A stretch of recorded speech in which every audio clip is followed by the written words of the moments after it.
check out our new sponsor, the Health Blaze. All the information is in the description. Use the promo code above.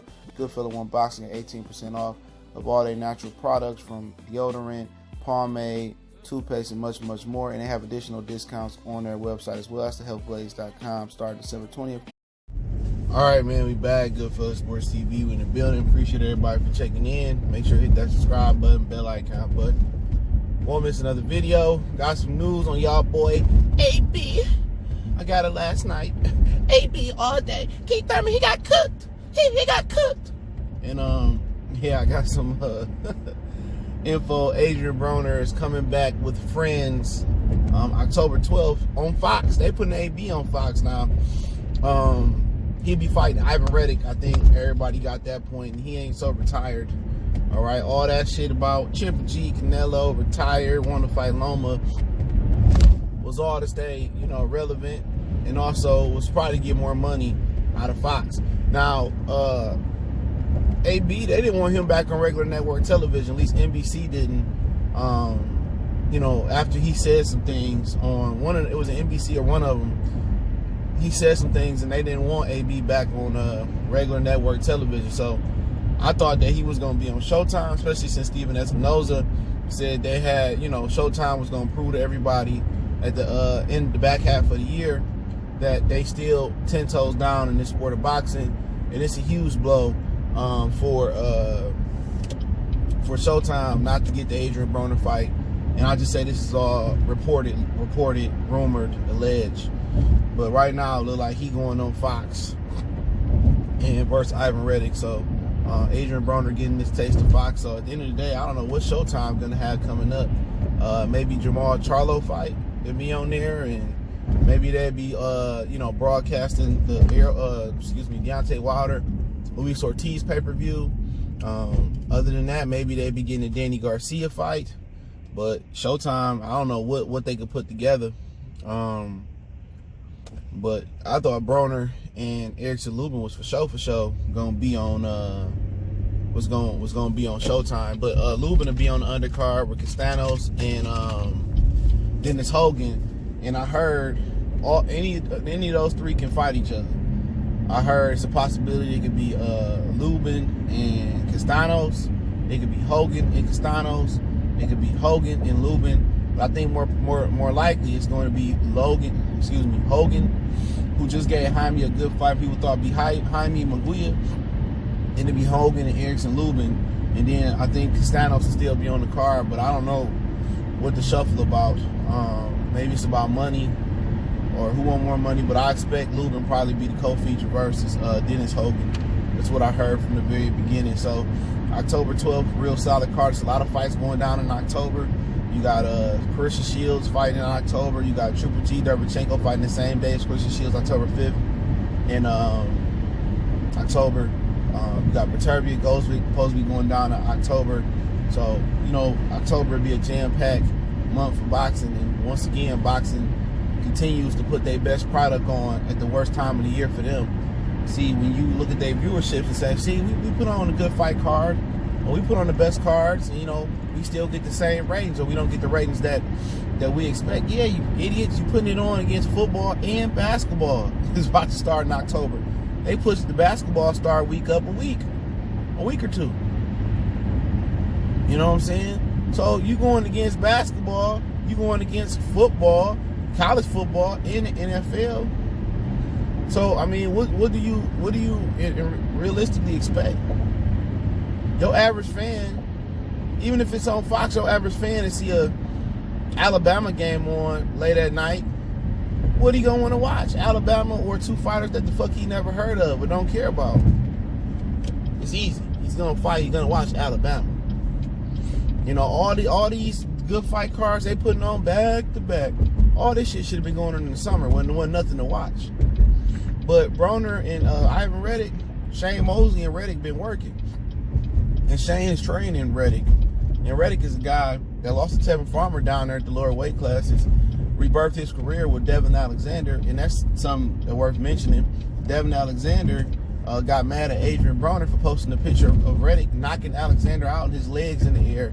And basically Devin Alexander said, Broner a fuck nigga for posting that picture. and trying to get clout off his name, you know what I'm saying, or off him getting knocked out. And he right, Broner a little childish little motherfucker, man. Like, when he gonna grow up? You know what I'm saying? But I guess Broner like, shit, niggas had me getting walked out the stadium after Madonna like I was like I was going to the upper room.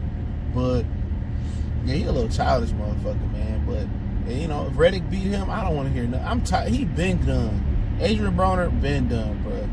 If he don't beat Ivan Redkach, this is the type of opponent that he thrive on. This is the type of opponent that AB magically let his hands go against. And if he get beat up by Ivan Redkach, bro, I don't want to hear. I don't want to hear shit about the dude now. You know what I'm saying? I'm not sure exactly what weight it's gonna be at. Catch weight. He said he fighting at 140. For now on, you don't know what to believe. If it's gonna be at 147, 144, 143 and a half. But you know, like I said before, if Broner don't win this fight, he ain't won in like almost 3 years, dog. This dude ain't won in almost 2 or 3 years. So for him, you know, this is do or die right here. And I think he confident. He tried to fight Lee Shelby over in the UK and get the bag, and it didn't work out. So he deserved a soft touch because he had a hell of a run. He did. I mean, he fought Mikey, Jesse, Manny. So he done had a run. You know, his run is better than almost everybody shit at Premier Boxing Champions. And probably almost everybody in the boxing game. You know, but Lubin and if he fight Hogan, that'd be a good fight for Lubin. Lubin trying to work his way up to a world title shot. You know, it'd be a situation where I'm not sure if they acknowledge the WBO or not. I heard they don't. I seen in my eyes they don't. But what if Lubin get ranked high and he could fight for that vacant Jaime Munguia belt? And he had a missing key to undisputed because Charlo Harrison 2 is going to be on J-Rock and Hurd 2 card December 14th, rumored. And if Lubin can get that missing belt, or Lubin without the belt, Lubin can get next. My theory is that Errol Spencer's going to move up and fight the guy that holds the 3 belts out of the PBC little junior middleweight unofficial tournament. But Lubin's still in the mix. But Hogan ain't no pushover, though, for him. That's a very, very solid fight. And that's a fight that he got to come prepared for. And if he don't come prepared for a guy like Hogan, he can get beat, but he been looking strong, and he still looks small for the weight class. You know what I'm saying? I'm not sure how old he is. He's 20-something, early 20s.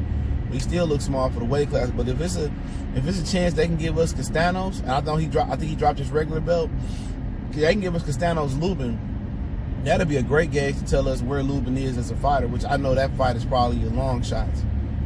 You know what I'm saying? That's a long shot. But if he fight Castaños, if Lubin fight Castaños, that exactly tell us where he is as a fighter.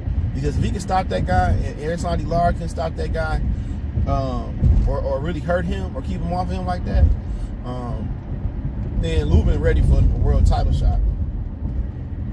And him and Kevin Cunningham seem to have some real good chemistry. And he looked really good under Kevin Cunningham, and it's another southpaw. You know what I'm saying? Another southpaw coming up, man. So he got a really strong fighter, but we really don't know where we never knew how good Erickson Lubin was.